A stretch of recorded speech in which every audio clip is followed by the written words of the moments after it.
E estamos de volta com o BBcast, o seu podcast de automobilismo e outras nerds. No episódio de hoje vamos falar sobre o GP do Japão. E aqui comigo está a Débora Santos Almeida. Olá, amigos, sejam bem-vindos a mais este podcast. E bom, foi mais um misto de o que está acontecendo nessa corrida. Isso mesmo, foi uma corrida empolgante do começo ao fim, desde a largada até a bandeirada final nós tivemos emoções. E emoções até mesmo pós-corrida, com algumas coisas que aconteceram e foram decididas após a bandeirada. Bom, eu sou o Rubens GP Neto, o host do programa, e hoje vamos falar sobre o GP do Japão, sobre o tufão Hagibis e seus reflexos, os treinos livres que foram cancelados e o treino classificatório que foi colocado para amanhã de domingo, já antes da corrida. Se foi uma boa ideia, se não foi, se isso no futuro poderá ser usado ou não, nossas ponderações sobre o assunto. Também vamos falar sobre as atrapalhadas que ocorreu na cronometragem e na bandeirada final da corrida, algumas curiosidades sobre o calendário, justificativas porque alguns GPs são em determinadas épocas do ano, sobre 31/10, a data limite para definições do calendário 2020 e algumas outras regras. Vamos falar também um pouco sobre o que está acontecendo, entre outras coisas.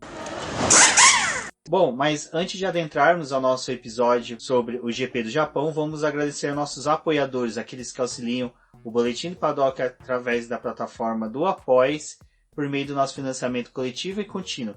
Esse financiamento é muito importante para a continuidade do Boletim do Paddock, bem como nossos trabalhos, entre ele o BBcast. E nosso agradecimento especial vai para Carlos Bannerman, Maia Barbosa, Eliezer Teixeira, Luiz Félix, Arthur Felipe, Rafael Celone, Will Mesquita, Antônio Santos, Rogério Froner, Helena Lisboa, Cássio Machado, Carlos Del Valle, Bruno Vale, Eric Nemes, Bruno Shinozaki, Alberto Xavier, Will Bueno, Ricardo Silva, Beto Correia, Fabrício Cavalcante, Arthur Apóstolo e Sérgio Milani. Fica aqui o agradecimento a todos os nossos apoiadores. Como eu sempre digo, vocês são extremamente importantes para o crescimento e o desenvolvimento do Boletim do Paddock. E para vocês que estão escutando o programa, não deixem de conferir a nossa campanha de financiamento contínuo e coletivo, que começa com valores a partir de R$1, e dessa forma vocês já conseguem auxiliar no crescimento do boletim. Além disso, vocês que estão escutando o programa, não deixem de compartilhar em suas redes sociais e marcar eu e o Rubens, também o Boletim do Paddock, para que a gente conheça vocês. E assim também vocês vão estar divulgando o programa e outras pessoas podem chegar no nosso trabalho através dessa forma de compartilhamento. Então também não deixa de ser uma ajuda que a gente precisa para poder alcançar mais público. É isso mesmo, pessoal. Então não se esqueçam, tá ouvindo o BBcast, dá o screenshot da tela, compartilhe nas redes sociais, no Instagram, no Twitter, no Facebook, é só marcar o Boletim do Paddock, eu, a Débora, outros colunistas que você também tiver contato, pois somos todos aqui tendo o mesmo intuito de crescimento do boletim e levar informações a você. Acho que desde quando quando finalizou o GP da Rússia, a gente já tinha notícia, né, Débora, do tufão Hagibis, que iria chegar no Japão, provavelmente no final de semana da corrida, e foi o que aconteceu. Nós ainda não tínhamos, né, ideia da sua intensidade e de como seriam seus reflexos na corrida. E já no limiar ali, já chegando no dia do GP do Japão, já teríamos uma ideia de que poderia, né, ter o cancelamento de um dos treinos, e foi o que aconteceu. Já durante o treino livre, né, o primeiro treino livre, o Sérgio Maurício, na transmissão da Sport TV, informou, e também já automaticamente ali nos aplicativos da Fórmula 1 começou a pipocar a notificação da notícia de que o terceiro treino livre e o classificatório seriam cancelados. E ainda tinha uma tensão de que provavelmente isso poderiam acontecer. Só que como a semana, né, o GP foi chegando, já tinha praticamente certeza que o momento principal ali que o Hagibis estaria agindo seria no sábado, onde ele estaria passando por Suzuka, e as consequências ninguém sabia, porque ainda não tinha como medir a intensidade, mas tinha o conhecimento de que os ventos iam ficar extremamente fortes, a chuva iria atrapalhar o final de semana, então não tinha como os carros realmente ir para a pista. E fora isso, né, o autódromo ele é uma área descampada, então tem todos os problemas que isso envolve com uma área desse tipo. É como o Autódromo de Interlagos, né? A gente já teve alguns problemas até mesmo no Lollapalooza por conta de chuva, onde os raios poderiam machucar o público e eles, como o evento já estava acontecendo, não pôde cancelar, só que eles tiveram que atrasar um pouco a programação. E com praticamente a certeza de que se as pessoas fossem chegar no autódromo, não ia ter como os carros irem para a pista, foi decidido já na sexta-feira. Aqui, na verdade, ainda era quinta, que seria cancelado o terceiro treino livre e a classificação seria adiada para o domingo. Foi uma medida que eles arrumaram ali e acho que foi a mais correta, porque afastava o público do autódromo, porque não tinha como medir os ventos, não tinha como saber o que aquilo iria poder acarretar. Até mesmo a estrutura do autódromo em alguns pontos foi reforçada com cabos de aço para poder não voar conforme esse vento acabasse chegando ali e não danificasse a estrutura do autódromo, e eles preferiram, né, cancelar esse sábado. A FIA, a FOM, todo mundo que estava ali programando essa corrida estava preocupado principalmente com a integridade física do público e também dos pilotos. Então, para não correr o risco, acho que foi a melhor opção que eles tiveram ali mesmo. E acho que deu um gostinho, né, a mais, até mesmo da classificação e da corrida ser no mesmo dia. Até o Lewis Hamilton utilizou o Instagram dele para poder chamar o público e perguntar o que eles tinham achado de uma possível redução do final de semana da Fórmula 1. Muita gente gostou dessa ideia e é algo que, assim, né, desastres, assim, às vezes acabam trazendo novas reflexões para o próprio mundo do automobilismo. A gente já viu isso com acidentes, com várias outras coisas em que a Fórmula 1 foi se adaptando ao longo dos anos para poder trazer mais segurança para os autódromos, para os carros, para os pilotos. Então, são coisas, assim, que às vezes acabam mudando o pensamento do público em geral e trazendo um novo questionamento. Um ponto que é interessante, até que você disse, Débora, que são fatores, assim, que geram novas perspectivas para a Fórmula 1. Um GP atípico como esse, o que é interessante é que não fica aquele ponto fora da curva do calendário. A gente tem corridas sempre parecidas e essa não. Essa a gente teve um treino livre a menos, não teve o classificatório no mesmo dia. Então serve para experiências dentro da categoria. É uma coisa que às vezes eles não conseguem fazer de forma de experimentação, tipo, oferecer para as equipes, olha, vamos fazer isso aqui para poder ver como que a gente vai ter esse resultado, mas em questões assim, não tem como as equipes baterem o pé e falar, não, a gente vai ir para a pista, porque não tinha condição. Então, mesmo assim, serve esses dados para poder fazer uma mudança, né, e pensar em coisas do tipo, o GP dos Estados Unidos de 2015 também aconteceu o mesmo. Na época levantou discussões, mas eu acho que agora é o momento que tá chegando uma discussão a mais, até porque o regulamento de 2021 tá sendo muito falado, tem regras, coisas que ainda tem que ser definidas para o carro, o calendário também, ele vai ser um calendário muito mais extenso. Então, acho que vale a pena discutir a respeito disso. Exatamente. E um ponto que é legal que foi levantado da discussão, e é interessante que você citou o calendário, é o GP do Japão estar numa época em que há tufões e tempestades no Japão. Para quem se recorda no preview, nós falamos sobre o GP do Pacífico, onde ocorreu no Autódromo de Aida, no Japão, e para quem se recorda, ele era no começo do calendário. Até, eu acho que, se não me engano, foi um dos últimos GPs que o Ayrton Senna chegou a disputar. E por que eu tô falando isso? O GP do Brasil, ele era na época de abril, mas em decorrência das chuvas, tempestades que tínhamos aqui em São Paulo, ele foi jogado pro final do ano. Aquela coisa, né? As águas de março que toma conta de abril, então não tinha como o final de semana, né, da Fórmula 1 ser realizado com toda a precisão e essas chuvas atrapalhavam. Fora isso, o clima de Interlagos, ele é um clima muito atípico e dessa forma decidiram levar o espetáculo do GP do Brasil para o final do calendário. E aí agora seria jogar o GP do Japão para o começo do calendário, aonde que ele estaria numa época em que haveria menores riscos de tufões. Eu vou ser sincero, a última vez que a gente teve uma situação dessa foi no fatídico GP que teve o acidente do Gilles Bianchi. Pra mim, eu acho que não é tão ruim.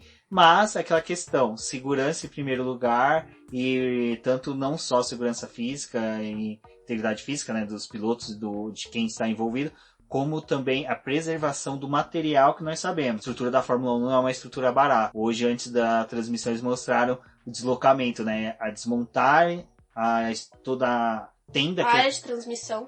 A tenda de transmissão, né? Foi levado para dentro dos boxes onde que seria mais seguro. É legal você ver tudo a imagem, mas só que você imagina o desespero que não é fazer tudo isso e ter que ser de forma acertada. O GP do Japão, ele costuma ficar nessa fase final do campeonato, porque o Japão ele tem uma tradição de gostar de fazer o encerramento de várias coisas. Então, ele preza por pedir e pagar um pouco a mais para poder conseguir ter encerramentos realizados no seu país. Então, não é à toa que o GP do Japão foi jogado para esse final do calendário da Fórmula 1. Ele já chegou a fechar por muito tempo o calendário da Fórmula 1 lá no começo, quando ele passou a integrar o calendário. Então, acho que isso foi uma coisa que foi mantida como tradição dele ficar ali pro final.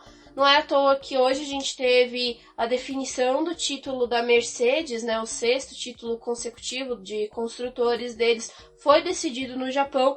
Então eles gostam muito de ter isso. Mas desde 2004 já tem alguns anos que há riscos de tufão acontecer nessa época que a pista está designada a ter a sua prova. Jogar ela ali pro começo e talvez mais próximo até mesmo da corrida da China, que fica ainda na primeira parte do calendário. Mas ainda no tocante do calendário, acho que seria interessante a gente falar um pouquinho, porque o Sérgio Maurício, durante a transmissão, ele levantou a dúvida de por que o GP do Canadá é no começo do ano, o México e os Estados Unidos é no final, e por que não é junto, a Austrália, Japão, que são países, Oceania, Ásia, que são mais próximos, por que eles não são feitos juntos, né? E assim, na hora ele falou, existem motivos, fez até sinal de dinheiro, mas não é só questão de dinheiro. Há outros motivos, e agora a gente vai falar um pouquinho desses motivos para que o pessoal possa entender. O GP do Canadá, ele não poderia ser realizado agora nessa época do ano, junto com Estados Unidos e México, porque Montreal, agora nesse momento do ano, eles estão passando pelo outono e chegando já no começo do inverno, que é em dezembro. Então agora a temperatura lá fica muito baixa, não é adequada os pneus e nem para que uma corrida lá ocorra. Também pode ter incidência de neve, várias outras coisas, então isso acabaria atrapalhando todo o desenvolvimento de uma corrida. É algo muito semelhante com o que acontece em Barcelona, porque em Barcelona, no começo do ano, que tem os testes de inverno, às vezes eles estão pegando agora, né, épocas em que a neve ainda tá caindo ali em Barcelona e acaba dificultando os testes de pré-temporada. Sempre fica aquela incerteza ali no começo do ano se vai ser possível realizar os testes, porque tem neve na pista, as temperaturas estão extremamente baixas. Então é por isso que o GP do Canadá ele não é junto do GP dos Estados Unidos e México. Exato. O próprio México e Texas, onde hoje tem o GP dos Estados Unidos, essa época do ano já é uma época do ano que já tem uma questão de meteorologia muito complicada. O México mesmo passa por um período forte de calor e acaba criando um efeito estufa muito forte no autódromo, e os pilotos sofrem com isso, os próprios carros, por decorrência da altitude, e qualquer remanejamento para outras épocas do ano pode ser circunstâncias ainda piores. A gente fala do México, mas só que a região do México e Texas ali chegam a nevar também. Então agora também eles estão do outono próximo do inverno, mas é um outono em que as temperaturas e as condições de pista são boas comparado com as outras épocas do ano. A Austin, na verdade, nessa época do ano, ela já tá sofrendo instabilidade com chuvas, então às vezes acaba ocorrendo que nem em 2015, que também teve que ser cancelado o sábado por conta dessas chuvas, só que é muito mais fácil fazer a corrida nessa época do ano do que jogar também ela para qualquer outro momento do calendário. Como o Rubens falou, ali no meio do ano, se fosse para poder tentar conciliar algo com o Canadá, eles ainda estão num período que às vezes está com neve, frio, a pista não é adequada, então eles acabam jogando agora para essa reta final do calendário. E tem outra coisa, você for adequar o calendário americano dentro da Fórmula 1 para ser todos juntos, você vai começar a mexer com o calendário europeu, que é um calendário muito mais delicado em decorrência de temperaturas. Aí eles têm que, praticamente, o do europeu, eles tentam aproveitar ao máximo o verão, para aproveitar pistas quentes, porque o carro de Fórmula 1 é um carro que aproveita, ele rende muito mais em temperaturas quentes do que em frios, então tem essa preferência aí. Então remanejar o calendário da Fórmula 1 não é somente essa querer ter a vontade logística, né? Mas sim toda a questão de que você tem que ver questões de clima, disponibilidade dos autódromos, respeitar outros calendários de outras modalidades. Além disso, não só isso de respeitar, né? Eles também, às vezes, acabam competindo com Copa do Mundo, por exemplo. Então, não tem como você manejar 22 corridas agora de um novo calendário para poder adequar e atender todo mundo. E ainda mais, né, pensando com essa questão do clima. Fora isso, os equipamentos, eles não vão, tipo, não é desmontado agora do Japão e já vem para os Estados Unidos e depois vai pro México e depois pro Brasil.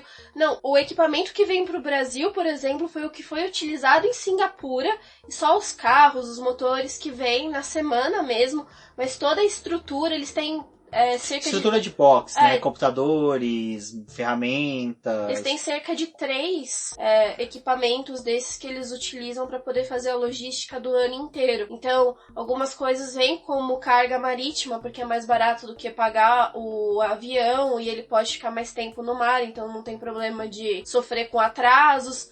Então tem tudo isso, a logística às vezes parece um pouco confusa, mas no final dá tudo certo e eles têm tudo isso muito bem controlado. Exatamente. Bom, então vocês já entenderam um pouquinho aí por que tem essa questão do calendário ser meio, como poderia ser, dividido. Eu acho interessante, acho bem bacana, porque você tem umas quebras, né? Você começa ali naquele começo meio asiático, europeu, com divididos entre Bahrein, Austrália, Oceania, então fica bem interessante. Depois você vem todo um trecho europeu e agora no final você tem essa mixigenação de Ásia, Europa, Ásia novamente, vai para América, volta para a região ali do Oriente Médio, então é bem interessante. Fica, né, é isso que caracteriza a Fórmula 1, né, essa característica de ser um campeonato realmente mundial que abrange o mundo inteiro, só torcendo aí para que um dia tenhamos um GP na África para realmente ser um campeonato que atinja todos os continentes. Bom, Débora, acho que agora a gente já pode falar em si, né? Adentrarmos aí ao GP do Japão. Com a chegada do tufão Hagibis, ficamos sabendo do cancelamento das atividades de sábado. Então ficou tudo focado no domingo, na sexta-feira, a parte ali de treinos e conhecimento de pista. Exatamente. O primeiro treino livre, ele já foi dedicado para as voltas mais rápidas ali na pista, só que principalmente como o circuito estava verde, a pista do Japão é extremamente abrasiva, tinha o problema dos pilotos acabarem rodando e principalmente testes, né, para poder avaliar as peças que algumas equipes tinham trazido ali para o Japão para poder dar a sua atualização no carro. A Mercedes, ela estava focada justamente em trazer uma atualização agora para o Japão, sendo a última que eles vão dar no carro até o final da temporada, e com isso gerava muita expectativa, porque a última atualização deles, se eu não me engano, foi na Bélgica.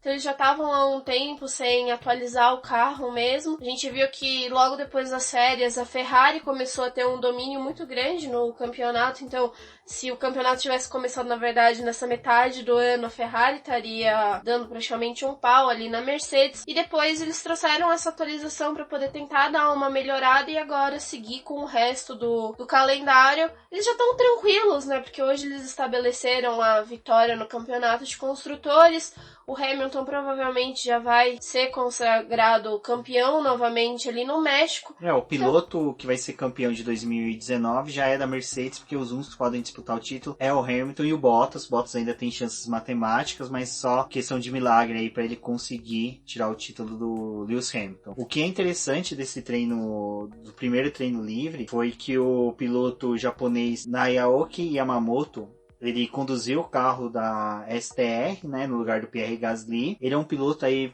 ele é famoso nos Estados Unidos, não, no Japão. Também aí no meio automobilístico, por ter reinado na Super Fórmula japonesa e no Super GT, duas categorias japonesas. E aí que é interessante de vermos o porquê que a STR colocou ele. Pra quem se recorda, na Rússia, os carros essa é a minha visão, gente. Então é muito mais achismo, mas eu acho que se encaixa perfeitamente no cenário. Os carros da STR e da RBR receberam atualizações para sofrer punições na Rússia e no GP do Japão não sofrer punições e terem bons rendimentos.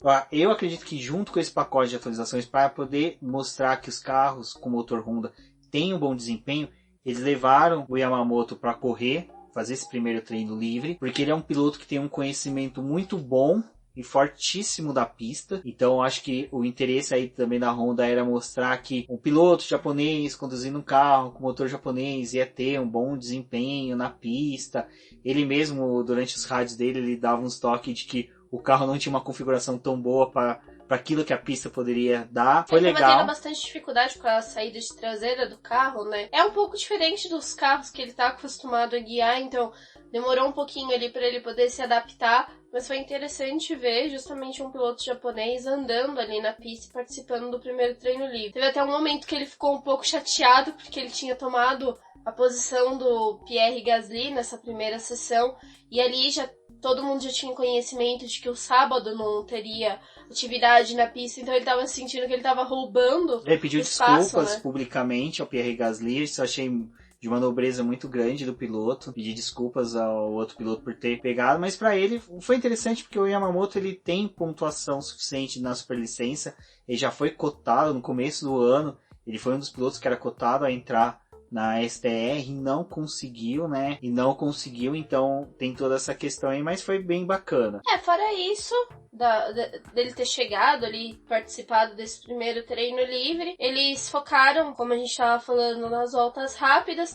Teve um momento que o disco de freio ali do carro do Lewis Hamilton começou a pegar fogo, e pegou fogo mesmo, não ficou só aquele vermelho incandescente. Foi bem interessante isso acontecer. E fora isso, uma coisa que é bem difícil, assim, de acontecer, eles aproveitaram os últimos 20 minutos da sessão para poder já começar a pensar na simulação de corrida. Mas antes mesmo dos carros começarem a circular na pista, um lance que foi interessante foi o Carlos Sainz, que saindo ali do pit lane, né, para poder ir para a pista, ele foi um dos primeiros carros, salvo engano, o primeiro carro a entrar na pista para começar os testes. O carro dele apagou, simplesmente. Então, assim, fica aquela coisa, né? A McLaren retorna à pista do famoso DPG Again. E no primeiro momento dela em pista, ela tem um DPG Again. Então foi bem, assim, estranho, mas infelizmente o Carlos Sainz perdeu alguns minutos ali, depois que retornou. Outra coisa que foi interessante que aconteceu na pista foi as fritadas de pneus, principalmente na curva lá na 130R, né?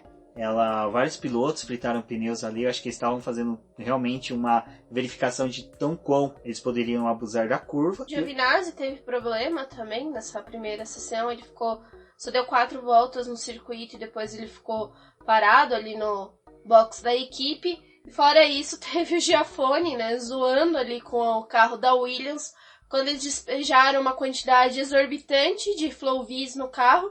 E aí ele falou assim, agora eles vão achar o problema desse carro. Eles jogaram justamente para achar todos os problemas, mas deixaram até o chão sujo, mas nada que o Tufão Hagibis depois não fizesse a sua lavagem. E acho que foi isso, né, Débora? O primeiro treino livre, a gente teve esse foco aí realmente nos pilotos, já com Valtteri Bottas liderando, né, o treino.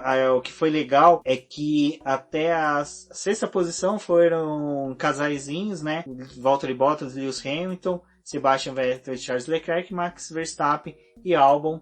O Albon sempre andando ali próximo do companheiro de equipe, né, também. Bem legal isso. Ele tá mantendo essa constância. Bom, já pro segundo treino livre. Esse segundo treino livre foi uma coisa bem interessante. Porque eles falaram, olha, pode ser que a classificação não vá acontecer no domingo, porque dependendo de como o autódromo tiver, né, passado pelo tufão, vamos manter os tempos do segundo treino livre, então vai ser decidido a pole ali. E essa sessão costuma ser bem mais parada, tem as primeiras voltas rápidas ali no começo, mas nada muito exorbitante, né, e depois eles já começam a focar na simulação de corrida, que dura mais ou menos uns 40 minutos dessa sessão. E dessa vez eles utilizaram cerca de 3 compostos para poder fazer as voltas rápidas, então tava todo mundo muito empregado em fazer as voltas rápidas, e a movimentação dos boxes era típica de uma classificação, tipo, o pessoal segurando a manta térmica no pneu, liberando o piloto bonitinho, prestando atenção se a pista estava mais vazia para poder liberar no momento adequado. Então parecia sim uma sessão classificatória de 1h30. Mas só que nessa intensidade de trabalhos, o único piloto que deu uma graça pro treino, porque todos foram muito corretos, né? A gente não teve já tanta, como eu disse, fritadas de pneus, a gente não teve muitos esbarros. Teve alguns momentos em que teve lentidão na pista, em decorrência de que os pilotos queriam fazer aquela abertura de voltas rápidas, principalmente ali na famosa chicane antes da curva zero, a famosa chicane lá do acidente do Senna e do Prost. Mas o piloto que realmente que deu um ar da graça ali foi o Valtteri Bottas, que deu uma fritada, uma rodada. Exatamente, mas o que foi interessante é que o Valtteri Bottas, ele o tempo todo foi o piloto mais rápido nos treinos livres, mostrou uma constância muito boa, até mesmo aí para um segundo piloto, dando aí já um aperitivo do que nós teríamos no resto do final de semana. A sessão teve todo o desenvolvimento dela ali. Normalmente, os pilotos que tiveram problema no primeiro treino livre conseguiram retornar à pista e fazer todo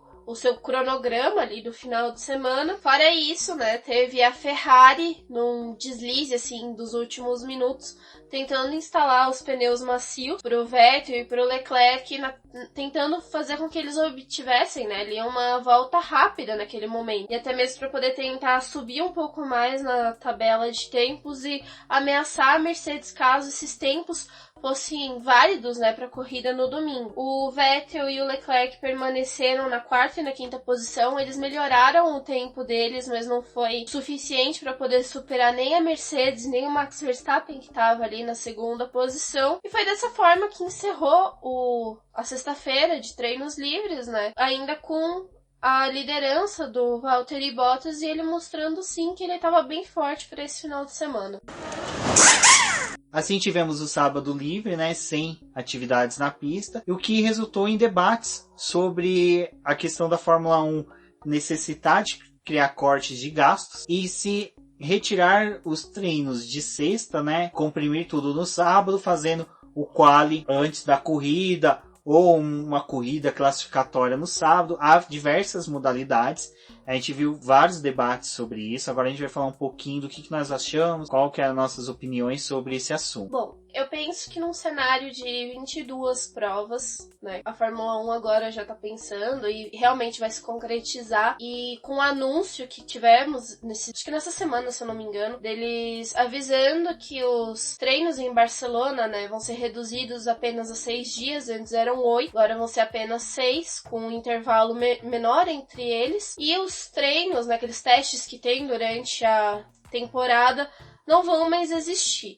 Então, o primeiro treino livre ele vai ser realmente dedicado principalmente à utilização de peças novas. O pessoal vai ter que se virar com esse tempo aí para poder fazer e trazer todas as atualizações para o carro, porque não vai ter mais aqueles 2 dias que eles tinham depois da corrida do Bahrein e Barcelona. Eu concordei, eu achei interessante também limitar o final de semana ao sábado e o domingo, mas eu penso em uma coisa um pouco controversa do que o pessoal diz, né? Porque muito se fala em reduzir os treinos livres, né, de 1h30 para 1 hora só cada um e acabar com isso, né? Ao meu ver, eu gosto dos treinos livres, mas poderiam ser levados apenas para o sábado. Só que agora com essa questão dos testes de peças, né, sendo levados para ser realizados durante o primeiro treino livre, eu penso que talvez o terceiro treino livre pudesse ser dissolvido e essa 1 hora que é dele ser jogada pro primeiro treino livre e pro segundo treino livre, fazendo dois treinos de 2 horas cada. Por quê? No primeiro treino livre ele poderia ser realizado no mesmo horário da classificação, no domingo, se ela fosse levada pro domingo. Ali eles teriam 1 hora para poder testar peças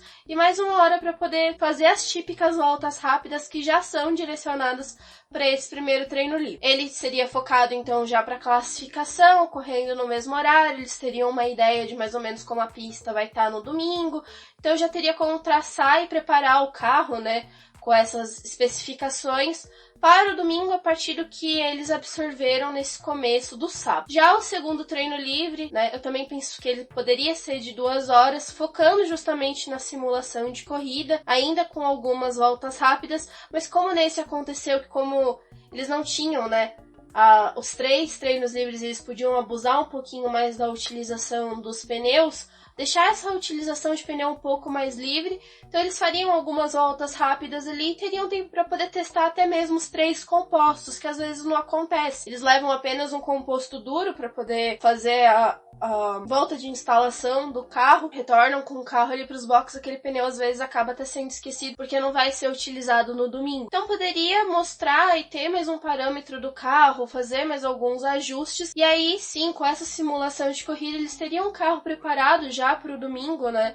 Pensando em como eles iriam lidar com mais voltas, com mais tempo em pista, principalmente, sei lá, numa corrida de Singapura, que eles chegam a ficar realmente 2 horas no carro, talvez ajudasse nesse tempo com uma sessão um pouco maior. Então eu concordo, se acontecer, de mudar os treinos livres todos pro sábado e pro domingo. Sobre essas mudanças, o que eu tenho em mente é o seguinte: não adianta somente mudar os horários se não tiver alterações na cultura da Fórmula 1. Por que eu penso? Eu já vi diversas vezes a Fórmula 1 fazer alterações, principalmente em formatos de classificação, formatos de utilização de peças, utilizações de pneus, e todas elas as próprias equipes acharem uma forma de adaptar elas para que elas não tenham economia, que as equipes que tenham mais dinheiro consigam ganhos maiores. Porque qual que é o meu receio? Se você tira os treinos de sexta, você começa a restringir e a diminuir o tempo que os pilotos vão ter com pista, com adaptações.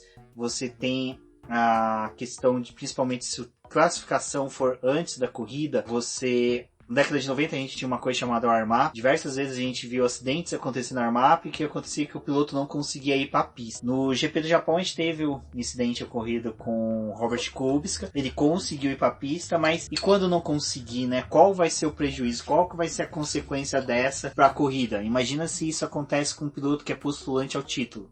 Então é por isso que eu não sou tão a favor de que se joga a classificação pro domingo de manhã. Aí que vai as minhas ponderações. Eu acho que se pode ter um remanejamento de datas e horários, desde que você comece a criar outras regras que obriguem os carros a irem para a pista, como a Débora disse, questão do uso dos 3 compostos, se tornar obrigatório as equipes utilizar os pneus que foram selecionados. Então ela não pode devolver os pneus que nem esse final de semana, os de faixa branca, que eram os mais duros, devolver sem utilizar. Pelo menos um jogo teria que ser utilizado. Então, esse que é o problema que eu vejo. Eu vejo que a Fórmula 1, o que eles vão fazer? Eles vão diminuir o uso de pilotos jovens, de pilotos que estão na academia, nos treinos, já não tem hoje em dia. E se você coloca com poucos treinos, eles não vão colocar para ele correr no FP1, porque o FP1 é no mesmo horário do quali, então eles vão ter que utilizar ali o quali para o FP1 para treinar o piloto principal, né, para poder ter voltas rápidas e uma boa classificação. No FP2 a gente vai ter os pilotos e equipe focando na corrida. Então eu acho que a figura do piloto de teste, do terceiro piloto, vai sumir em definitivo e ele vai se tornar só mais um piloto de jogador de videogame.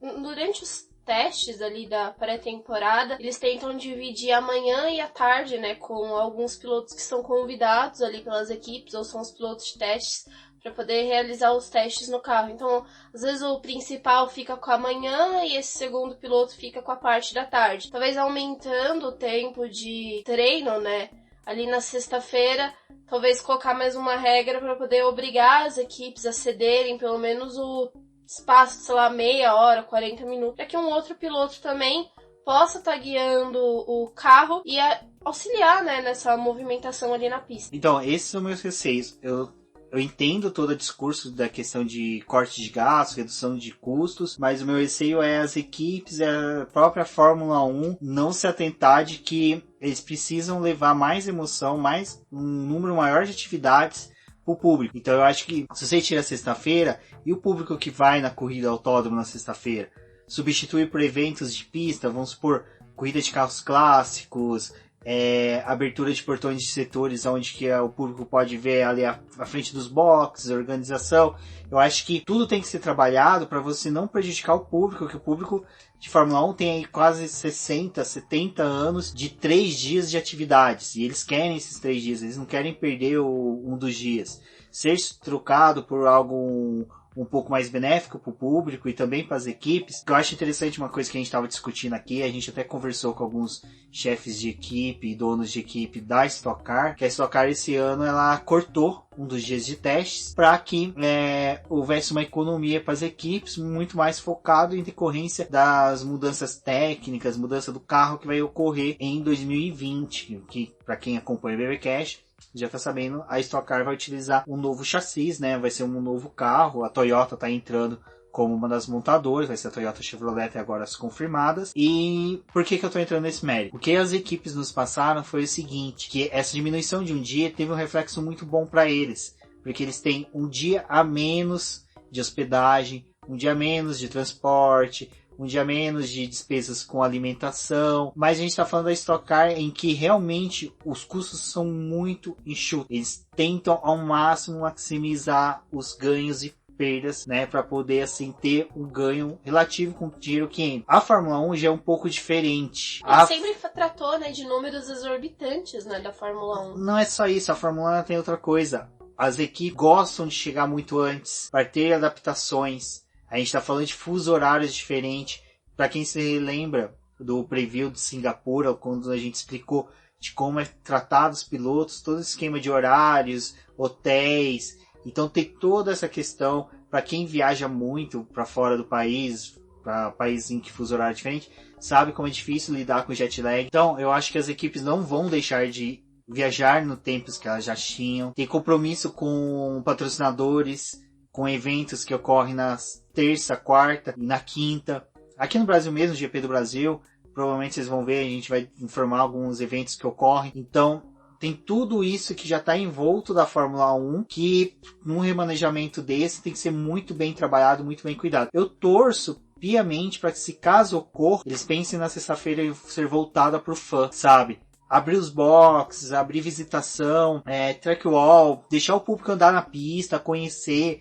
Eu acho que seria uma coisa muito bacana de ocorrer. E quem sabe, né, até aumentar um quarto dia aí, quem sabe abrir tudo quinta-feira também para o público. Acho que seria interessante aí. A maioria das pistas eles tentam fornecer isso, né, pro público. Aqui no Brasil, infelizmente, não acontece, mas fora daqui tem muita gente que com o ingresso simples consegue fazer uma visitação nos box, tem um momento de fã ali, consegue pegar autógrafo com os pilotos, tirar foto. Não é que nem aqui no Brasil que às vezes o pessoal tem que ficar na porta do autódromo para poder conseguir alguma coisa e nem sempre consegue porque eles entram dentro do autódromo com carro. Tem algumas pistas que eles chegam até a ir de motinha, né? Porque é mais conveniente do que andar de carro pelas ruas ali próximas ao autódromo. Aqui isso infelizmente não acontece, mas talvez um dia direcionado para os fãs ter um pouco mais de contato com o mundo da Fórmula 1 seria interessante. Bom, acho que a discussão é válida, seria interessante aí os nossos ouvintes do BBcast, os leitores do Boletim do Paddock, venham conversar com a gente, venham falar, expressar opiniões de vocês sobre esse assunto. Acho que é algo que está chegando no seu limiar de decisões, como a gente falou, no dia 31/10 é a data em que a Fórmula 1 tem que bater o martelo sobre as decisões dela, e eu acredito que isso, de questão de treinos livres, estará pautado aí nas discussões dele. Eles já falaram a respeito da classificação, que estão pensando em fazer algumas coisas exorbitantes no próximo ano, como teste, até mesmo para 2021, mas ainda não tem uma informação concreta ou quando isso vai acontecer, quais pistas vão ser escolhidas para poder mudar um pouco a dinâmica do final de semana, mas é sempre coisas que é interessante, né, ser falado e ser pautado. Bom, pelas redes sociais fomos acompanhando os pilotos nos seus entretenimentos de sábado aí, de sexta para sábado, o que eles fizeram para poder acabar com a monotonia de não ter nada o que fazer. Lewis Hamilton foi para Tóquio curtir a noite toquiana. Alguns pilotos ficaram nos hotéis. O Grosjean montou uma Tyrrell de 6 rodas, foi sensacional. Mas voltamos às atividades do treino classificatório, aonde que foi realizado no domingo. Foi algo interessante, a gente já teve classificação, uma pausa e a corrida. O treino classificatório foi bem bacana, eu gostei bastante, principalmente porque ficou naquela tensão do temos que preservar os carros, a integridade física dos pilotos, tudo mais. Mas já ali no começo do primeiro, do Q1, né, já tivemos um abusador ali que foi o Robert Kubica, que acabou batendo. O acidente dele foi na reta ali dos box, né? Depois da no começo da primeira curva, ele parecia que tava tentando virar o volante, o carro não tava respondendo. Ficou aquela coisa, se era uma falha mecânica ou culpa do piloto que não tinha conseguido concluir a volta, mas parecia realmente, né, mais um problema mecânico mesmo. Ele bateu e logo assim já ocasionou uma bandeira vermelha. Interessante que a classificação começou sem nenhum resquício de chuva, parecia um final de semana normal, estava completamente ensolarado, só que o vento estava prejudicando muito a volta dos pilotos, porque o vento era instável, ele começava fraco, depois tinha umas rajadas mais fortes, e isso acaba desequilibrando o carro da Fórmula 1, principalmente que todos os apetrechos, né, aerodinâmicos deles é direcionado para poder trabalhar muito bem com o vento, proporcionar downforce, fazer com que o carro fique mais colado. Então, esses ventos traziam muita estabilidade, principalmente para a parte traseira do carro. Outro que sofreu com essa instabilidade causada pelos ventos, vamos deduzir assim, foi o Kevin Magnussen, que no mesmo ponto rodou, bateu o carro, mas só que ele conseguiu, né, levar o carro novamente para os boxes, só que teve que ir ali, e como diríamos na manhinha, na malhotinha, porque o carro estava sem metade da asa dianteira e a asa traseira quebrada. Então qualquer aceleração mais brusca que ele desse ali, ele não teria a menor estabilidade e poderia rodar e causar um acidente pior ainda.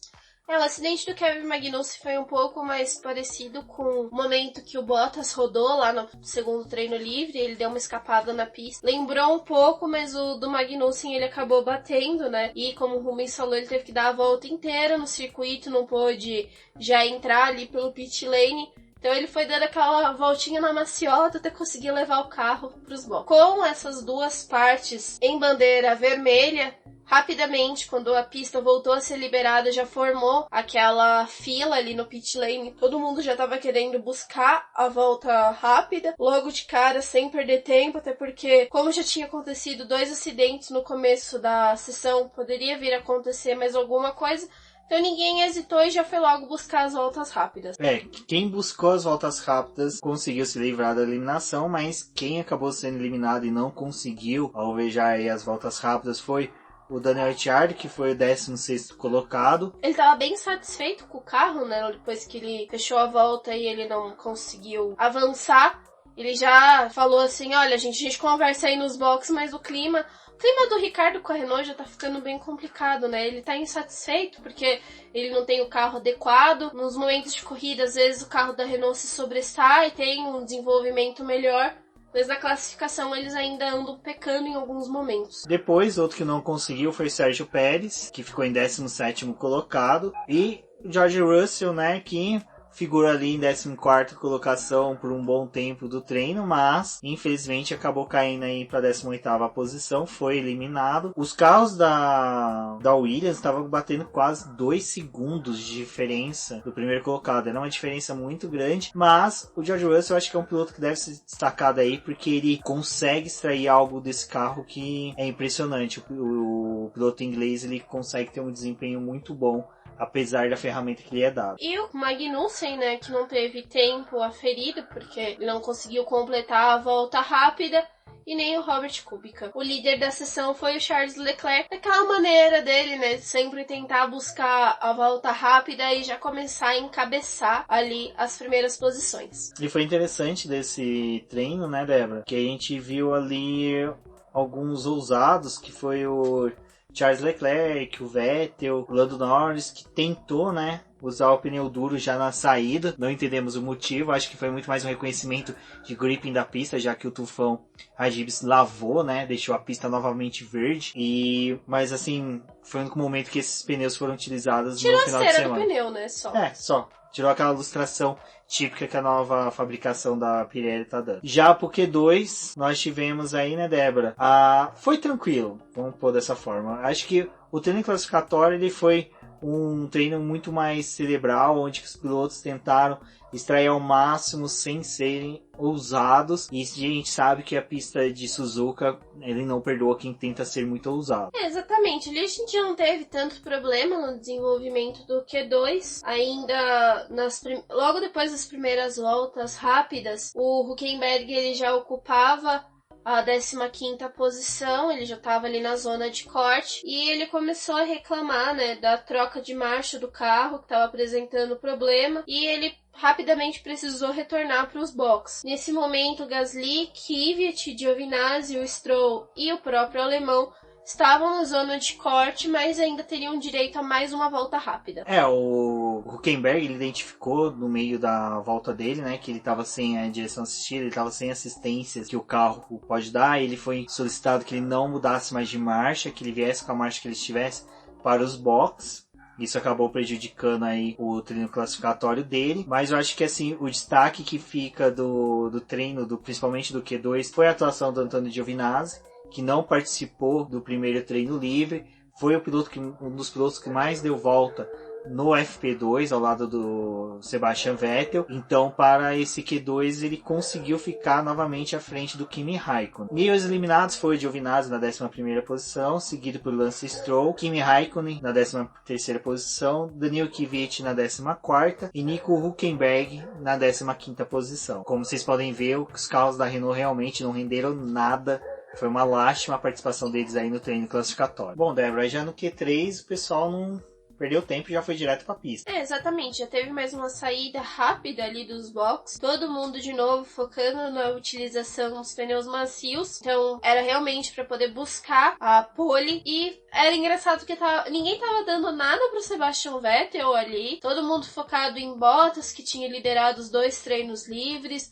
Até mesmo na Mercedes, porque ela resolveu levar atualizações para o Japão. E o Leclerc, que já é aquele monstro de volta rápida, já estava numa constância de obter a pole. Então ninguém se importou muito com o Sebastian Vettel, até que ele fez um temporal e estava com 27.212, a melhor volta do circuito até aquele momento, separado do Leclerc por 0,323 milésimos. Então era uma boa diferença entre os companheiros. Para isso, que chamava a atenção ali daquelas primeiras voltas rápidas já eram as duplinhas que tinham se formado, que a Ferrari estava com o Vettel e o Leclerc na primeira posição, ali ocupando a primeira fila, seguidos, né, pela Mercedes, Red Bull e até mesmo a McLaren, que conseguia colocar a dupla ali junto. Só que ainda teve mais uma rodada de voltas rápidas. O Vettel conseguiu melhorar ainda no primeiro setor, os outros 2 setores dele não foram espetaculares, ele não conseguiu bater o tempo que ele já tinha conseguido, né, obtido, mas mesmo assim ele reduziu o tempo dele para 1:27.064. Era uma volta muito boa e o Leclerc teve que se contentar ali com a segunda posição. Seguindo as duplinhas, nós tivemos o Valtteri Bottas na 3ª posição com Lewis Hamilton na 4ª posição, seguidos pela dupla da Red Bull, que fizeram exatamente o mesmo tempo, com 1 minuto, 27 segundos e 851 centésimos.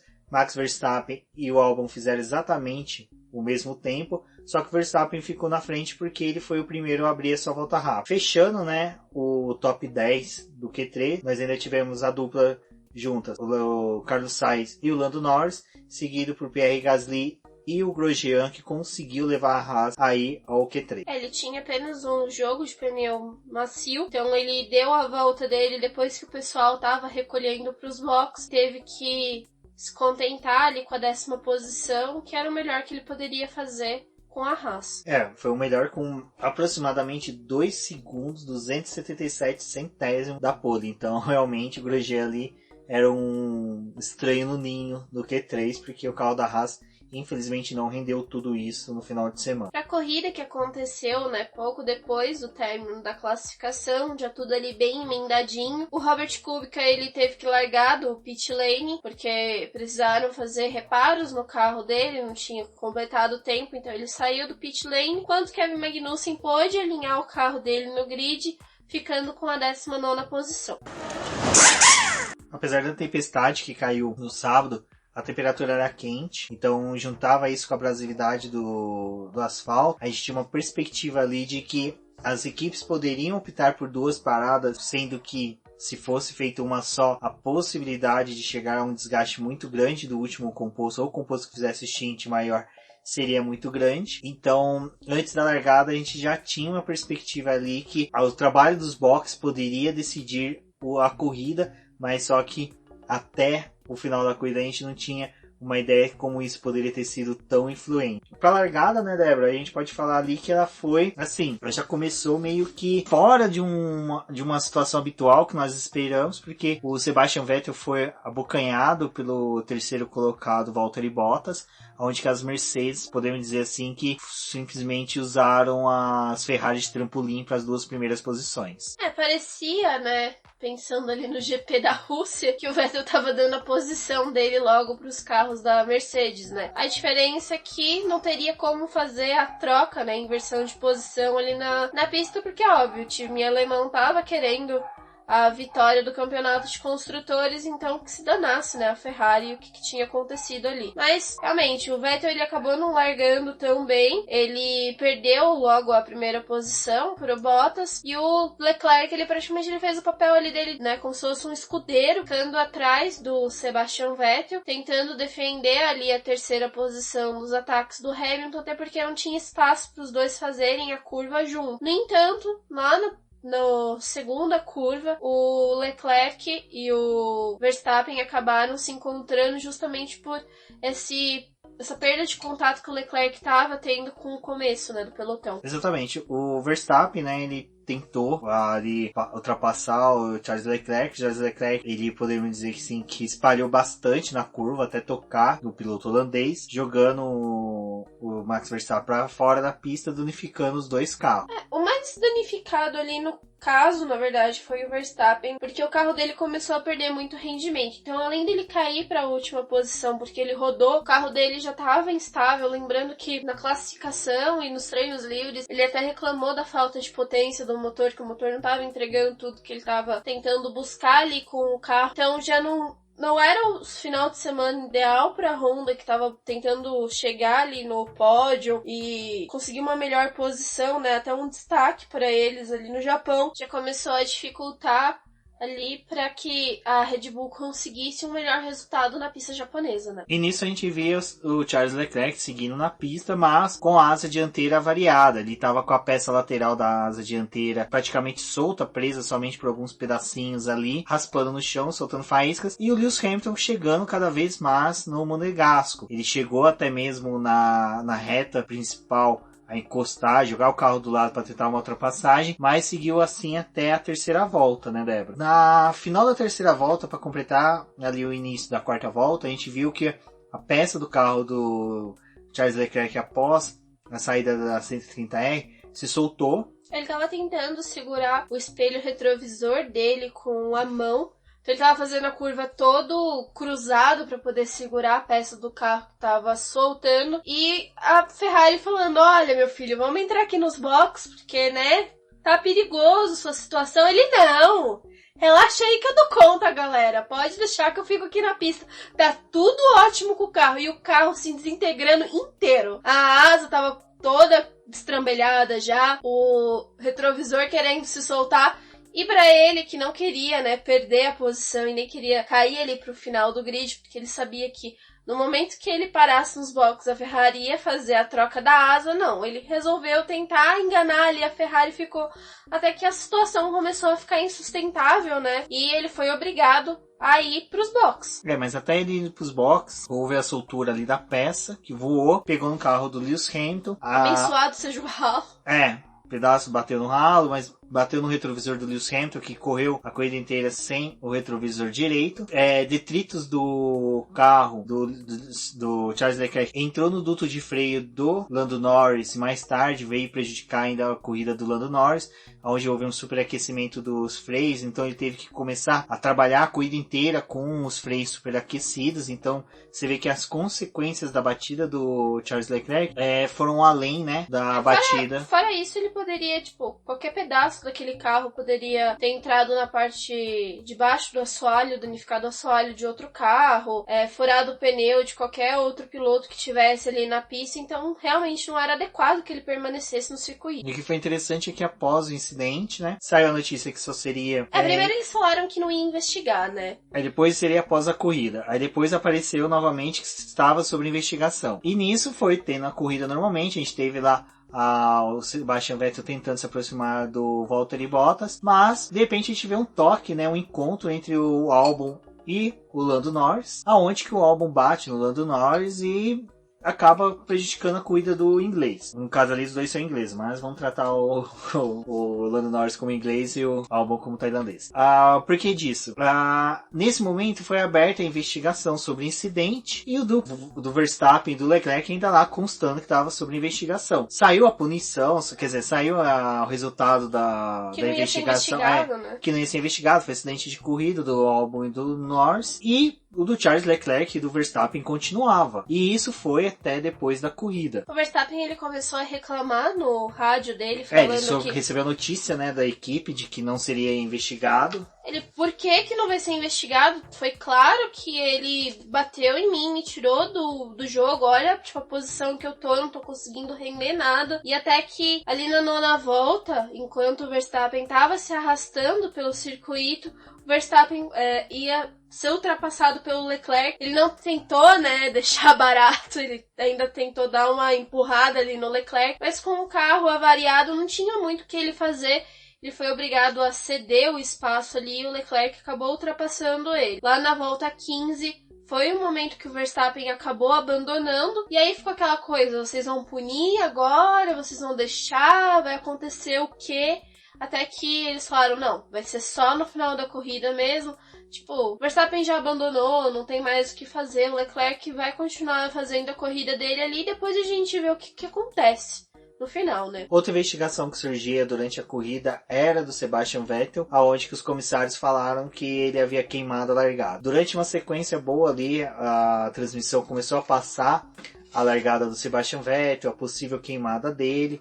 Aí começou-se um debate se realmente ele queimou ou não. Aí depois teve um momento que a transmissão mostrou uma imagem um pouco mais bem lenta, que mostrou que realmente sim, ele chegou a dar uma mexida no carro com as luzes ainda em vermelho, mas existe um mínimo que a FIA tolera de queimada de largada, que é quando o piloto queima e tem um ganho na largada. Ou quando ele completa uma volta do pneu, né? Um giro completo, né, do pneu. O que aconteceu com o Kimi Raikkonen na corrida passada, ele completou um giro completo do pneu. Já o Sebastian Vettel não. Ele só deu um pulinho, até mesmo o Valtteri Bottas depois comentou com ele que deu um tranquinho pra frente, mas... Recebeu um chute.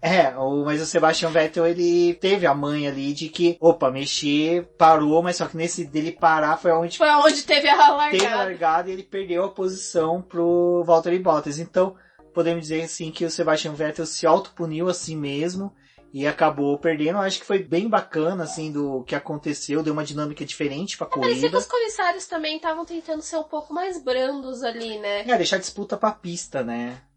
Só que a do Verstappen com o Leclerc era aquela coisa, tipo, poderia ter resolvido um pouco antes, não sei. Um negócio meio estranho ali. O do Leclerc teve consequências não só pro Verstappen, pra ele, né? Como foi dito, prejudicou a corrida do Lewis Hamilton, porque... é um retrovisor sim, retrovisor tem função aerodinâmica no carro. O duto de freio do Norris prejudicou a corrida dele inteirinha. Então a gente tem ele tava bem instável no momento que teve o toque com o Albon. Você imagina, o carro do... Até a Débora mencionou, né, que o disco de freio do Lewis Hamilton chegou a pegar fogo. Porque que acontece? Na transmissão até o Jafone explicou que o Binho informou ele que até o final da primeira sessão ali da pista você faz de pé embaixo o tempo todo. E no final você tem uma freada muito brusca, então tem uma exigência dos freios. Imagina você fazer e você não ter resposta de freio, então você já tem que mudar a sua direção, sua condução do carro. Então você já não pode mais imprimir um ritmo tão forte que o Lando Norris deveria imprimir no carro, porque vocês verem o resultado do Carlos Sainz na corrida foi bom, comparado com o do Lando Norris. Então você tem toda essa questão aí de que há um prejuízo muito maior do que somente o que ocorreu com o carro dos dois envolvidos na batida. Fora que no término da corrida, como a McLaren está em disputa direto com a Renault, e durante a prova, né, a Renault teve sim um desenvolvimento muito melhor. Não ter um carro da McLaren ali pontuando, né, só o do Sainz,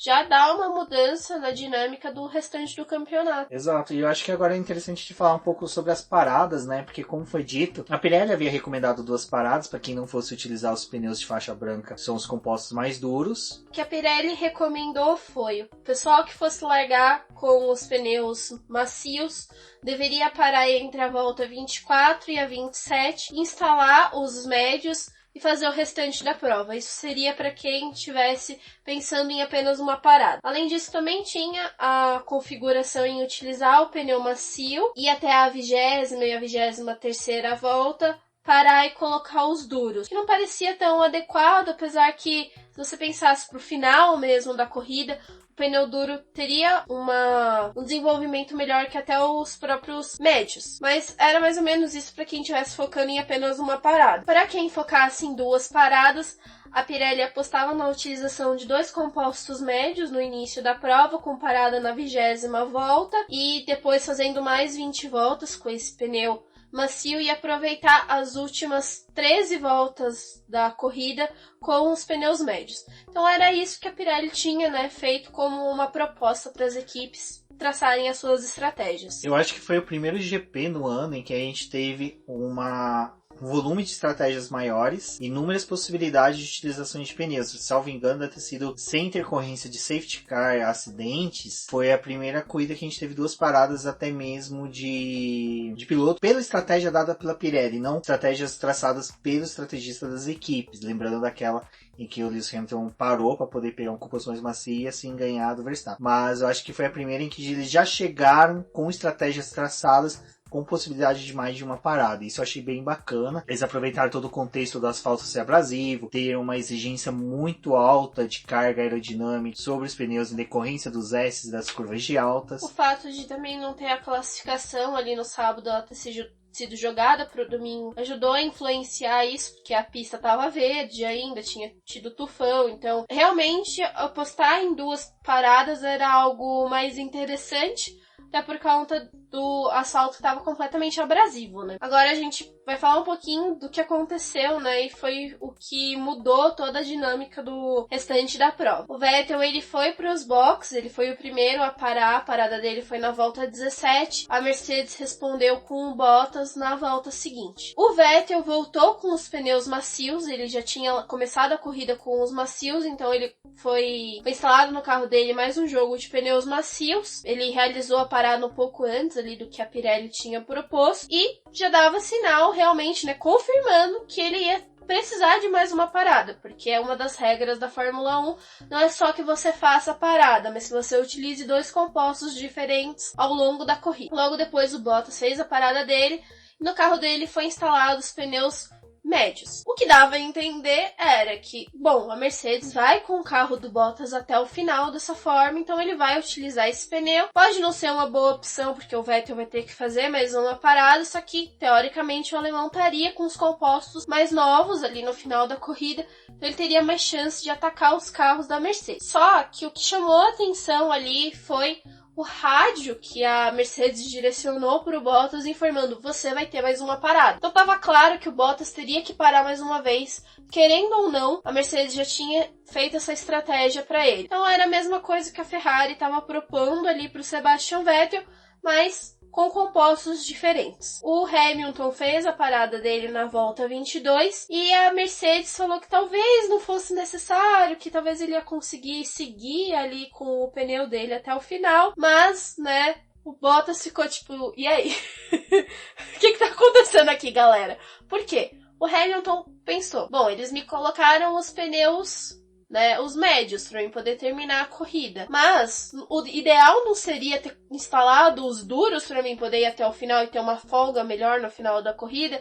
Ele até questionou isso no rádio, eles tipo, relaxa aí que vai dar tudo certo aqui. Com o desenvolvimento da corrida, né, o Vettel fez a segunda parada dele lá na volta 32, a dele foi a de fato obrigatória para poder trocar o composto, e aí a Mercedes decidiu fazer mais uma parada com o Bottas na volta 37. E aí ele retornava, né, novamente com o pneu macio. E aí o Bottas estava lá, né, perdeu a liderança porque o Hamilton assumiu a ponta. E ele falou, e aí, galera, vocês vão parar o Hamilton ou não vão? Porque eu não tô entendendo por que vocês me pararam. Eles, não, a gente vai parar ele sim. Mas vai? Vocês vão parar realmente? E o Lewis Hamilton ainda falou, o que vocês vão fazer pra eu ganhar a corrida, né? O que foi mais... Eu sinceramente imagino o box da Mercedes, pessoal, e aí, ó o fanfarrão do Lewis Hamilton imaginando que vai ganhar a corrida.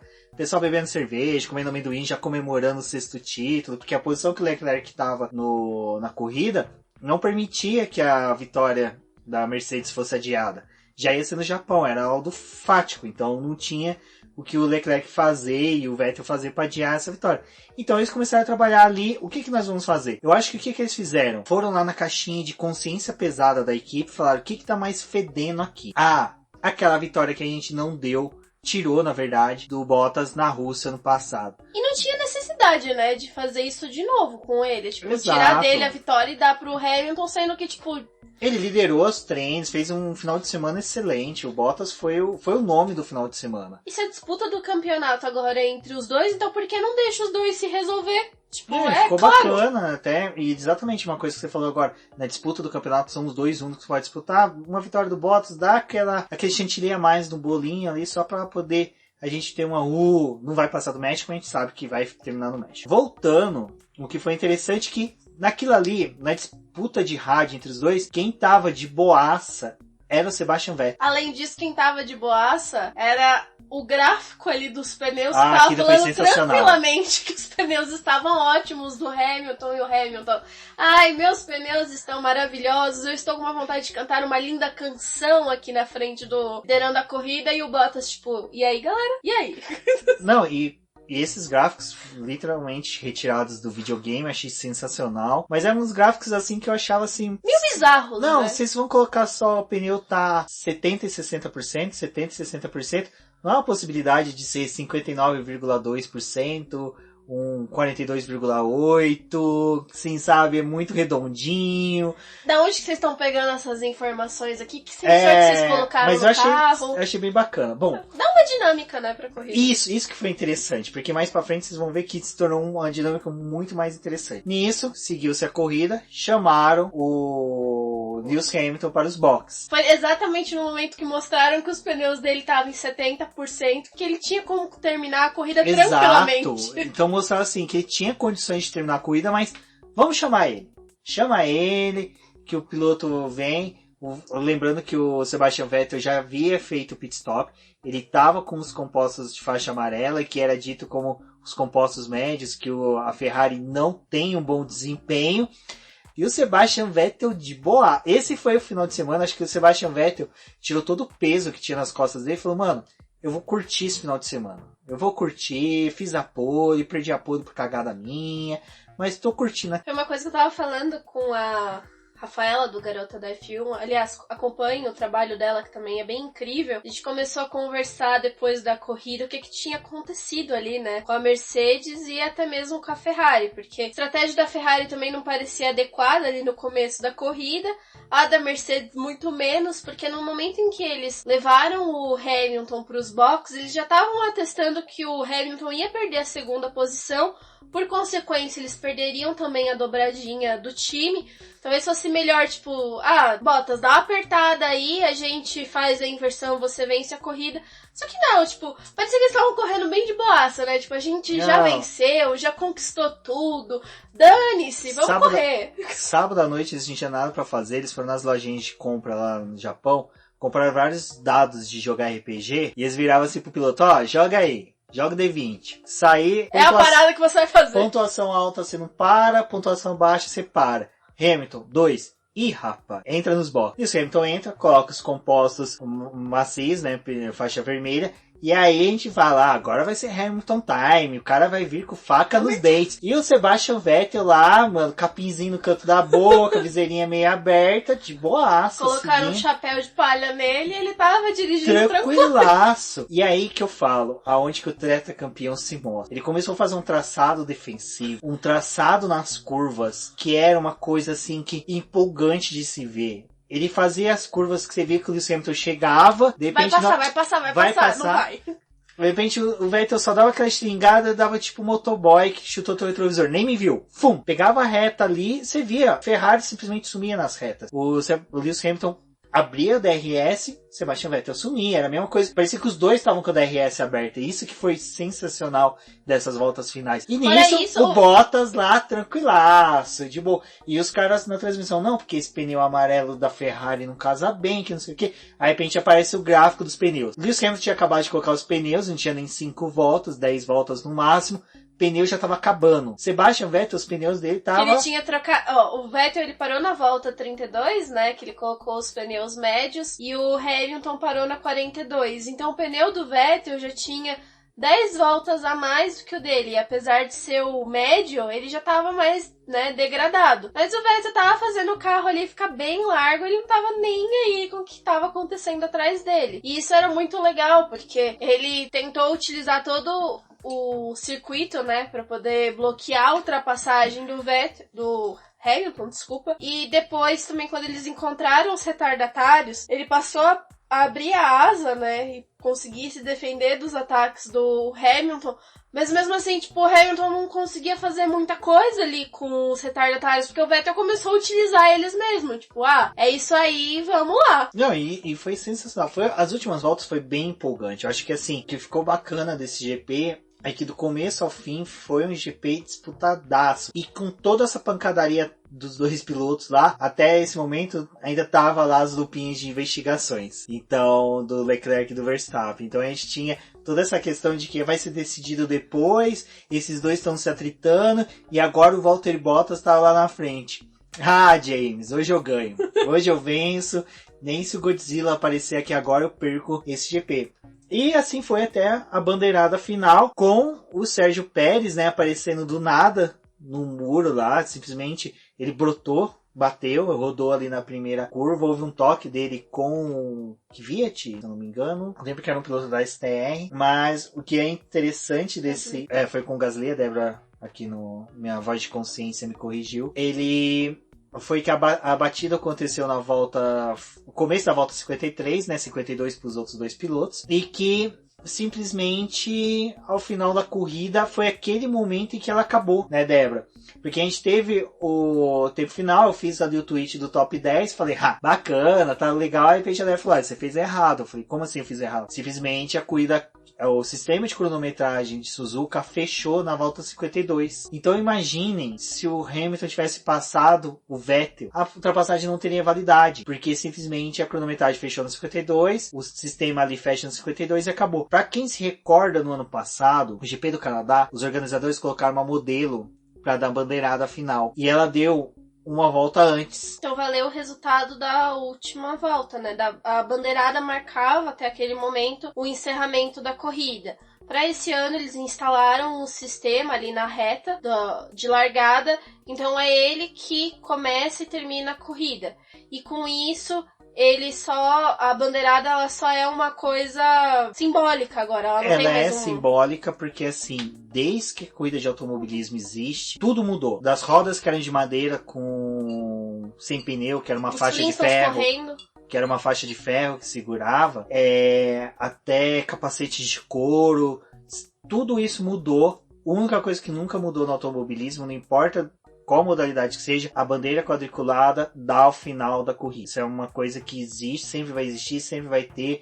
Se vocês se recordar lá em Tatooine, quando o Luke Skywalker ganhou a corrida, era uma bandeira quadriculada. Não importa o universo que você viva, é a bandeira quadriculada que dá o final da corrida. Mas, como teve aquele incidente com aquela modelo, já que eles colocam uma personalidade ali pra dar a bandeirada final. Quem não se lembra do Pelé, que ia dar a bandeirada final pro Michael Schumacher, esqueceu, simplesmente ele piscou, o Schumacher passou, perdeu-se a bandeirada, então decidiram que a bandeirada final vai ser simbólica, vai ser só mais um evento da corrida, né? Algo simbólico. Mas o que vai valer vai ser a cronometragem. E alguém teve ejaculação precoce e simplesmente acabou a corrida antes da bandeirada final. Então, o Pérez acabou batendo, mas ele configurou na nona posição, a posição que ele estava. Era pra ele terminar a corrida em 17º, só que por conta desse encerramento ele manteve a nona posição dele e... Foi engraçado, porque ele caiu pra 17º e do nada ele voltou pra nono, tipo, por quê? Por causa desse encerramento da corrida que aconteceu antes. Exatamente, então o que é legal dessa corrida é que teve muita coisa. Vocês verem, eu acho que esse é um dos primeiros BBcast que a gente ultrapassa aí a faixa de 1 hora de gravação, com muita alegria, foi bacana aí a nossa gravação hoje, mas pra vocês verem que o GP do Japão... é uma das corridas favoritas de todas. A vitória do Valtteri Bottas coroou um ano muito bom dele. Apesar das críticas... que ele teve foi no Azerbaijão, né? Então ele voltou a vencer agora no Japão. Eu acho que além das críticas duras que tanto eu como muitas pessoas fizeram a ele, são válidas, mas só que porque a gente espera muito de um piloto que está no cockpit de uma Mercedes. Mas esse é o Valtteri Bottas. Ele é um piloto de lua, vamos pôr assim. Tem dias que ele é brilhante, tem dias que ele é simplesmente o segundo piloto, que é uma equipe quer ter, e ele é o perfil exemplar de um segundo piloto. Foi o perfil de muitos outros pilotos, não vamos dar nomes aqui, mas eu acho que o Valtteri Bottas está arrumando para se tornar o melhor segundo piloto de todos os tempos. Para isso, recomendo um dos podcasts F1 Brasil, onde que eles discutem o melhor segundo piloto de todos os tempos. E eu acho que o Valtteri Bottas aí tá figurando para isso. Bacana. Ele conquista a sua 6ª vitória dentro do dia que foi o 6º título consecutivo da Mercedes. É bem interessante se a Mercedes ter apenas 6 títulos de construtores, sendo que ele foi uma grande equipe ali até a saída dele em 55. Igualou, né, o número de títulos consecutivos que a própria Ferrari tem.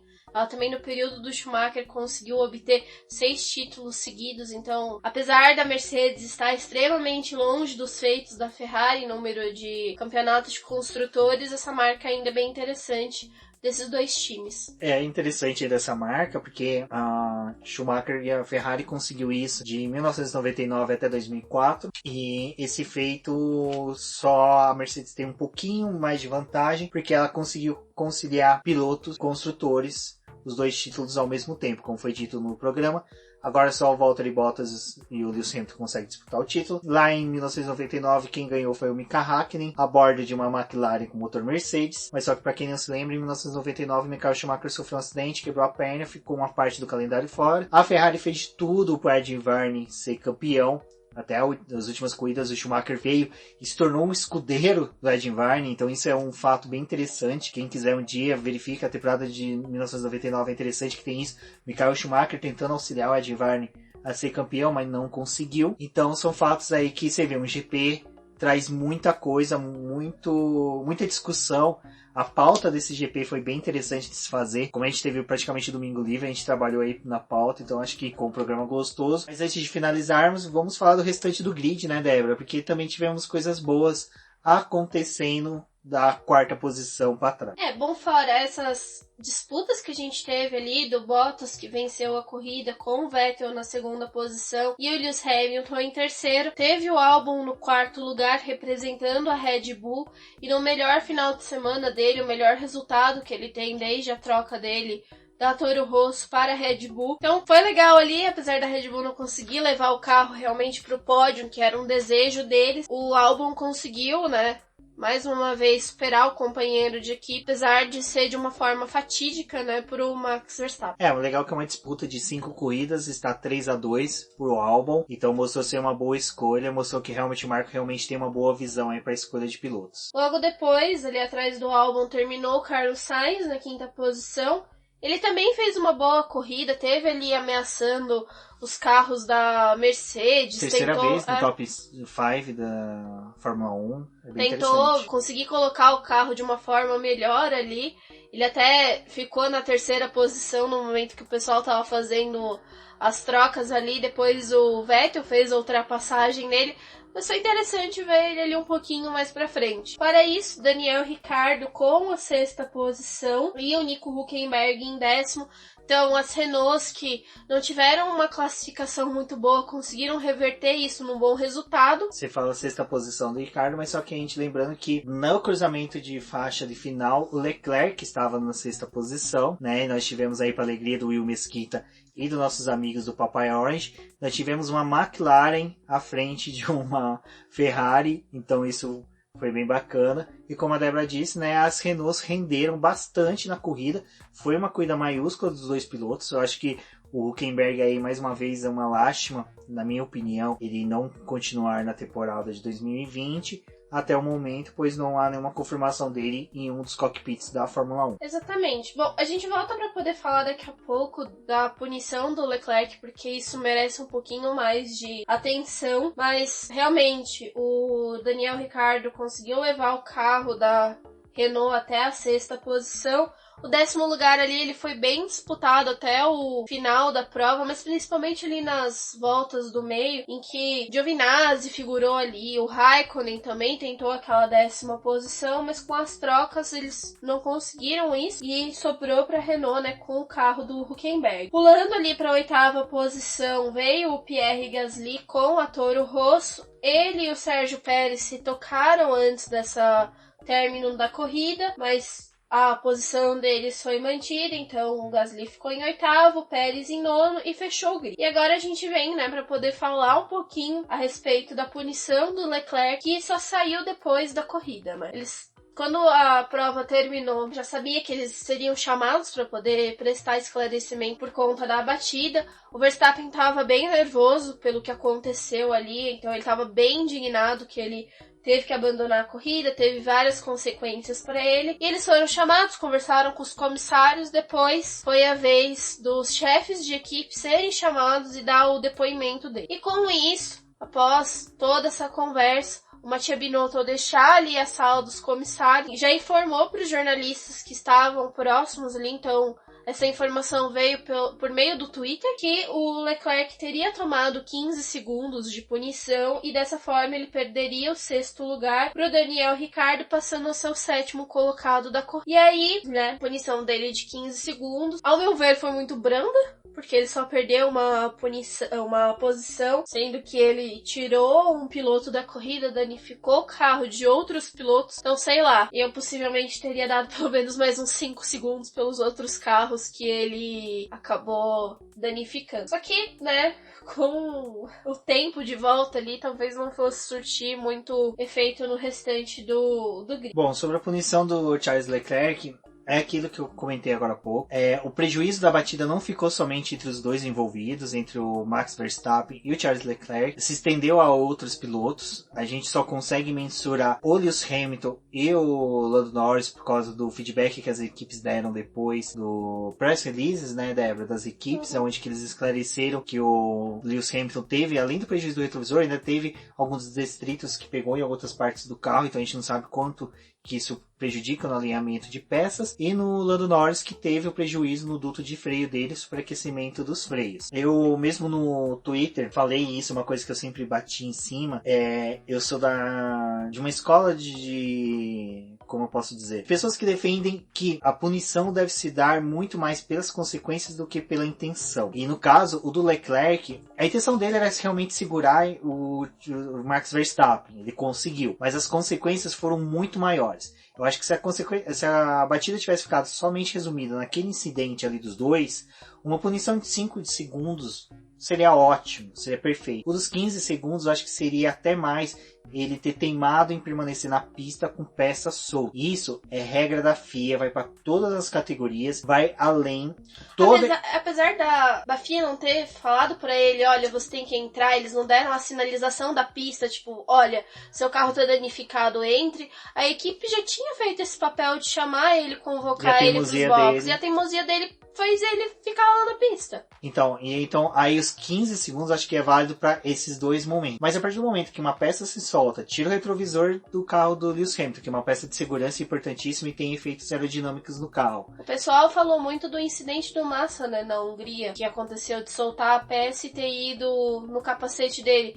Tudo bem, não foi uma coisa grave, mas pensa, os carros estão em uma velocidade alta, qualquer peça que se solta, ela ganha um impacto muito maior por conta das forças que são aplicadas no carro, força G. Então poderia ter acarretado num acidente muito maior do que isso. Eu falei, estou me recordando agora, acho que foi no GP da Rússia, que eu falei que a pista era muito suja, tinha muitos detritos na pista, que pegava na viseira dos pilotos. Não fura a viseira, mas prejudica a sobreviseira. E a sobreviseira dos pilotos, se pega uma peça, arranha, o piloto fica com aquilo. Então você não sabe a dificuldade que poderia ter gerado ali pro Lewis Hamilton e dos demais pilotos que vinham atrás. Então é por isso que eu acho que as consequências que o Charles Leclerc assumiu ao teimar e ficar em pista foram muito maiores do que simplesmente aplicar 15 segundos. Foi muito branda.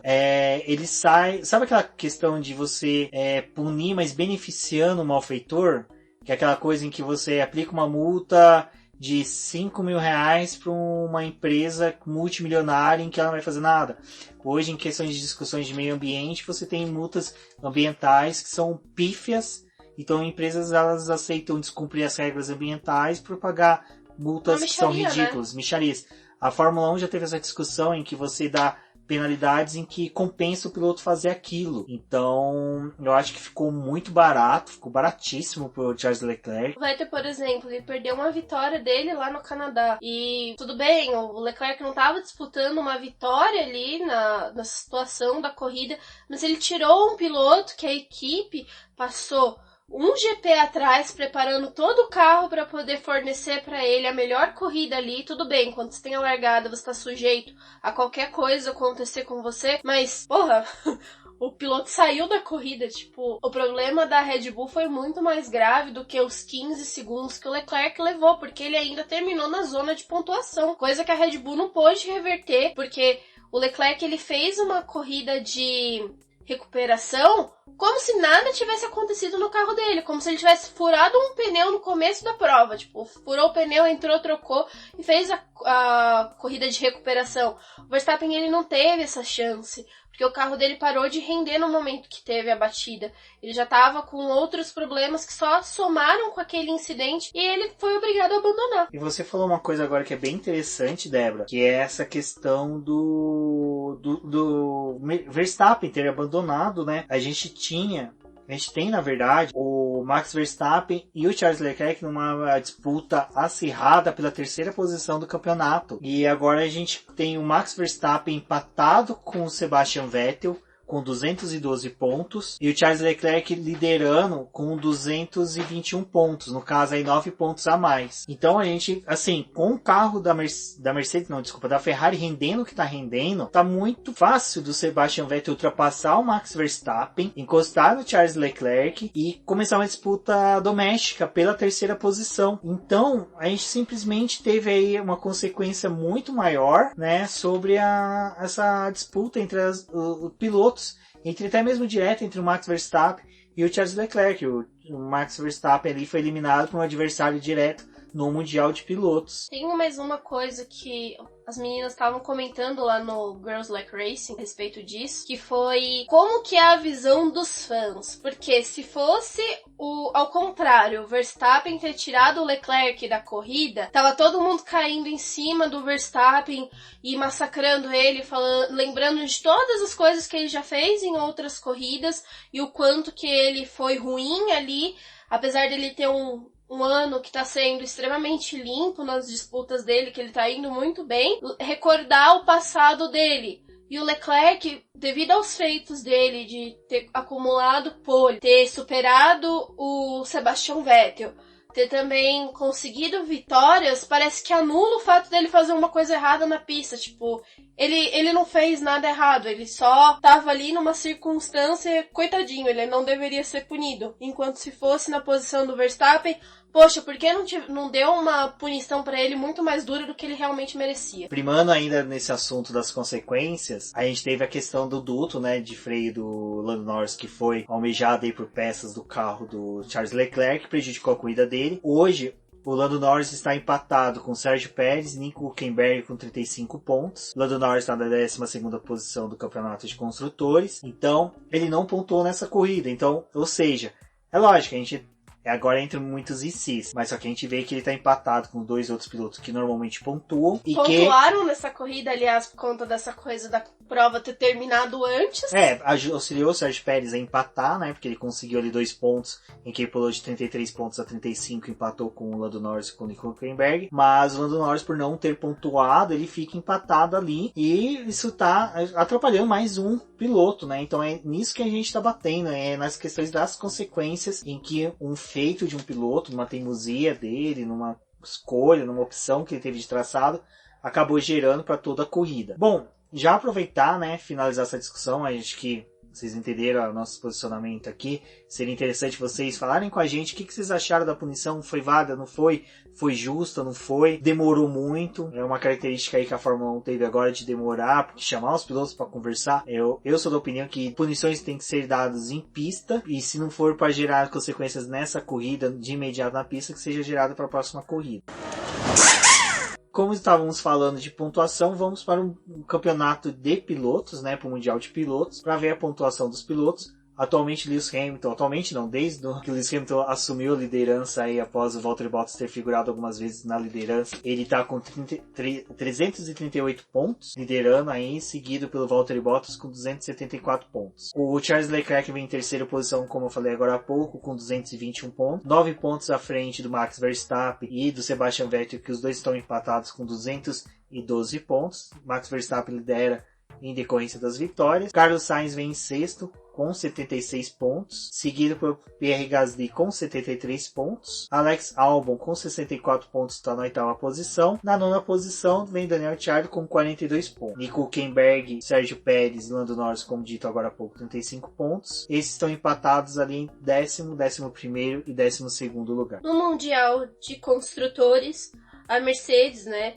como a gente falou, venceu e tem o seu sexto título com 612 pontos, seguida pela Ferrari com 433, Red Bull com 323, McLaren com 111, Renault com 77, Toro Rosso com 59, Racing Point com 54, Alfa Romeo com 35 e Haas com 28. E a Williams lá com aquele primeiro ponto, com um pontinho dela. Eu acho que assim, o que tem de disputa ainda dentro do Mundial de Construtores seria pela sexta posição do campeonato entre a Racing Point e a Toro Rosso. É interessante acompanhar essa disputa, porque, como todos sabem, é o Mundial de Construtores que vale dinheiro. Então, uma guinada da Racing Point para a sexta posição pode significar um montante de dinheiro considerável para a equipe. Então, por mais que seja que o... Que provavelmente, né, no ano que vem vai conseguir apresentar um carro novo mesmo, com peças novas. Então, esse dinheiro vai fazer bastante diferença. Mesmo o papai Stroll ali injetando grana, todo o dinheiro que entrar vai ser bem-vindo aí para a equipe canadense. E o Stroll segue aí, não confirmado pela equipe. Deve ser um jantar muito chato na casa dos Stroll. Porque o moleque não tá confirmado na equipe do pai. Ele deve estar assim, pai, eu fiz isso. Ele deve ficar com o celular, com os onboards dele. Olha, pai, eu quase terminei em 10º hoje. Aliás, a Racing Point só deve ter entrado na polêmica de questionar a Renault para poder ver se vai dar um lugar pro Stroll ou não. É boa adendo que você deu, porque... Após a corrida, né, Débora? A Racing Point apresentou formalmente aí um pedido de investigações do sistema de freios da Renault. Uhum. Que o sistema de freios da Renault, ele tem um sistema eletrônico que controla, né, a densidade do uso do freio e que é controlado ali por computadores e que aparentemente a Racing Point entende que ele é ilegal. Ela informou a FIA, apresentou... tiver apresentado algum ganho para Renault, isso realmente não pode. E ele... Depois da corrida, a FIA confiscou todo o equipamento de freio ali da Renault, então a Renault tá sem freios. Tá desenfreada. E eles vão questionar, né? Nos próximos dias vai ser feita toda a leitura desse equipamento e tentar definir o que aconteceu ali. E, bom, se for definido, né, que a Renault realmente teve algum ganho ali, até mesmo pode ocorrer alguma alteração no campeonato. E até mesmo nessa corrida, né? Porque foi Ricardo e Hülkenberg seriam excluídos do campeonato. Ali beneficiaria o Stroll, que saiu da zona de pontuação, porque o Pérez conseguiu a façanha de bater, mas ter a volta confirmada naquele bater. Bom, amigos, é isso. O BBcast fica por aqui. Eu sou o Rubens GP Neto. Agradeço a todos que ouviram esse longo boletim do Paddock aqui em formato de podcast. Recomendo a todos a leitura dos posts realizados pela Débora durante todo o final de semana. Não se estressem, teremos aí o GP do México dentro de 2 semanas. Entre lá teremos BBcast, teremos Stock Car, outras categorias vão figurar aí no boletim do Paddock. Recomendo a todos as leituras. Temos também podcasts aí de nossos amigos que também poderão ser ouvidos e recomendado por todos. Um forte abraço, até a próxima. Eu sou a Débora Almeida, no Twitter como The Flowers. O Boletim do Paddock, as suas redes sociais são Boletim do Paddock, apesar do Twitter ser @diznoboletim que. Não deixem de procurar as nossas redes sociais e interagir com a gente. Compartilhem esse podcast. Se estiver escutando na plataforma do iTunes, avalie com 5 estrelas. Ele acaba repercutindo para os outros agregadores, então é importante mostrar a relevância desse programa, principalmente para as plataformas. Como o Rubens disse, a Stock Car é no próximo final de semana. Vamos voltar aqui com mais um programa para poder discutir a corrida e até a próxima.